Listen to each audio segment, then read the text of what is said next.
Welcome back to consecutive day 1016 of a diary of a runpreneur.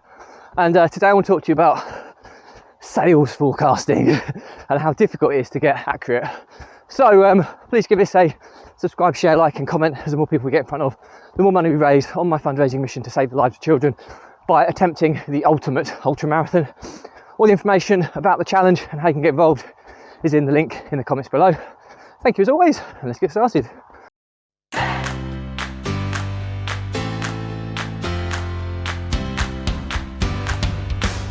So, consecutive day 1016 of a diary of a runpreneur. And today I want to talk to you about the dreaded sales forecast and how difficult it is to get accurate. And it's probably even more difficult when you operate in the micro business space, of which I do. Interestingly, I think I've spoken about this a long time. I'm a lifestyle entrepreneur. I'm not a performance one. Yes, I have some big, huge goals in my life and how I want to impact others.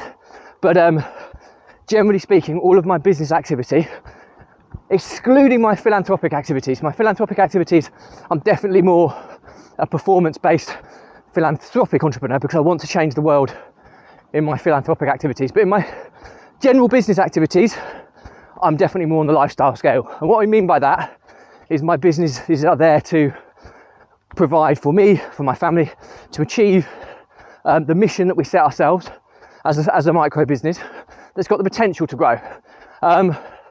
So the reason this is so relevant is because in the world of micro business, we generally have less staff, okay?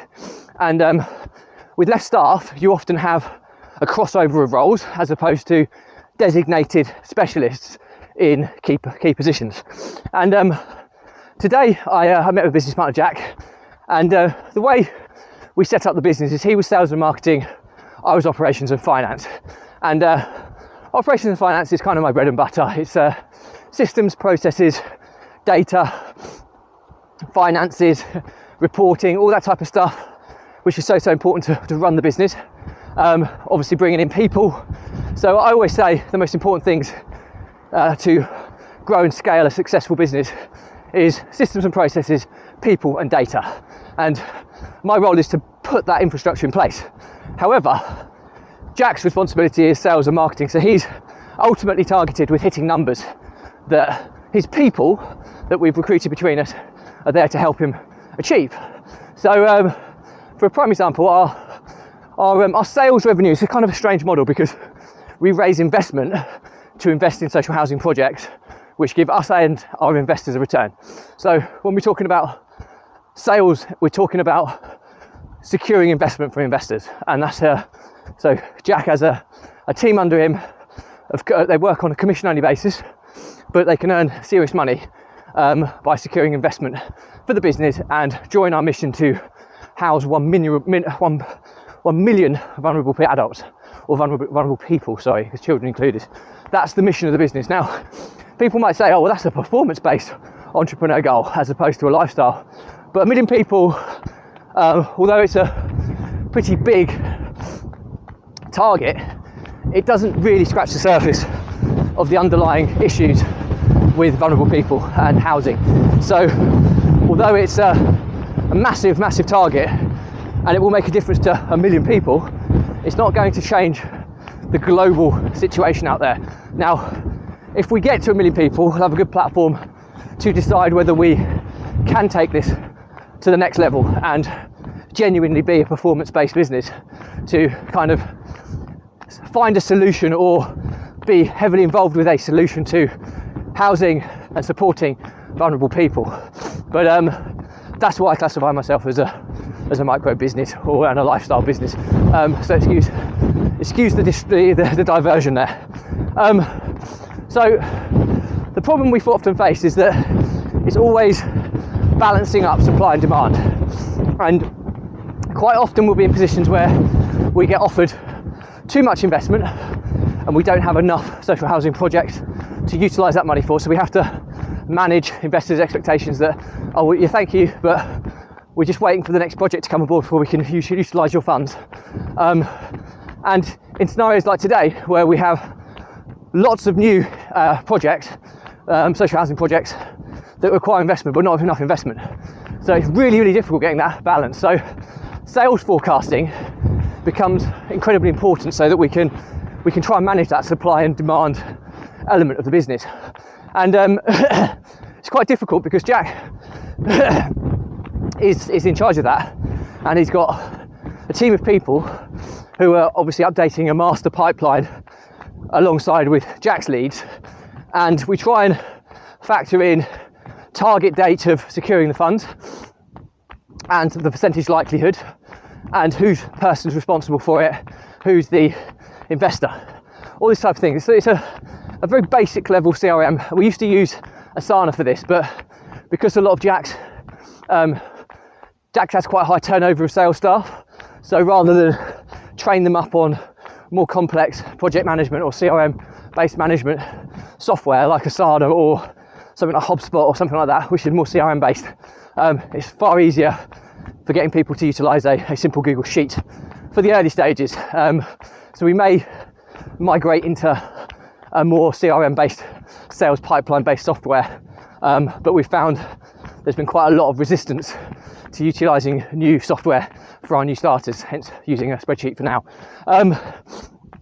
But he has to try and get a realistic, idea or indication of the percentage likelihood of that coming in, and he has to rely on his staff to give him that data, and he's ultimately responsible for that data. So when we've had weeks like last week, we were due to potentially bring in, I think, 375,000, and it was all at 50% or above likelihood. So I was forecasting based on, 50% would be, I tried to be a little bit cautious and I went below 50%, and I said, well, you know what, let's budget on 150k coming in. But he missed his target big time. He didn't get any money in last week, which now puts more pressure on this week's, because it's having a lead time lag on our supply chain. If we haven't got the funds, we can't move on the projects.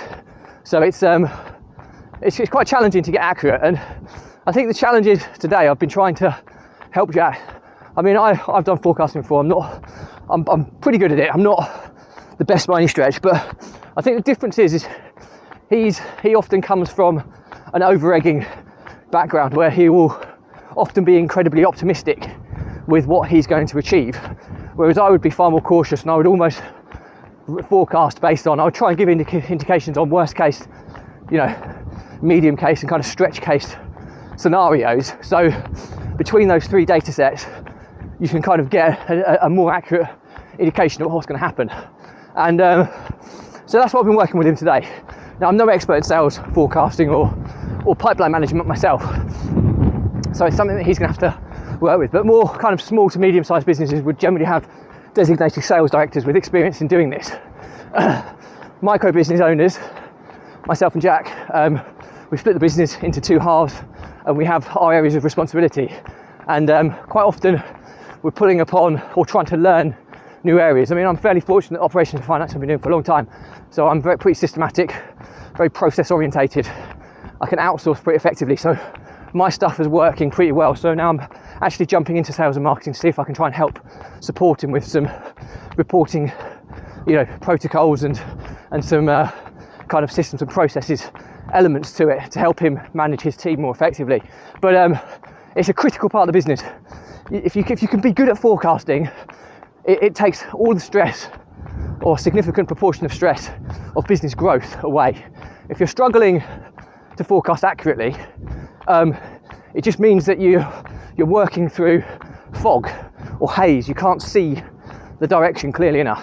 When you get confidence in somebody who's accurate at forecasting, then it becomes like the fog clears, the mist clears, and you can see the wood from the trees. So anyway, that's it for me today. The moral of today's story is, from my experience, when forecasting, utilize three different scenarios. Worst case, best case, and more realistic case. And then you can kind of see the boundaries that you're working within. And it could have been that Jack could have said, worst case, we're not going to get anything this week. Best case, we're going to get 375k, and realistic chances 100k. And I would have then been working between the realistic 100k and the worst case of nothing. So I would have probably forecasted 50, where I would have been closer, still not accurate, but closer than being 150k out. So just by having more data points can allow you to forecast far more accurately. So I hope that's useful anyway. It's very windy today, so sorry for the wind, but that's it for me today. Any questions or comments, drop me a line. I respond to everyone. Please check the link in the comments below to watch the please do give this a subscribe, share, like and comment, as the more people we get in front of, the more money we raise on my fundraising mission to save the lives of children by attempting the ultimate ultra marathon. All the information about the challenge and how you can support it is in the link in the comments below. Thank you as always. Stay positive, stay happy, and I'll see you again tomorrow.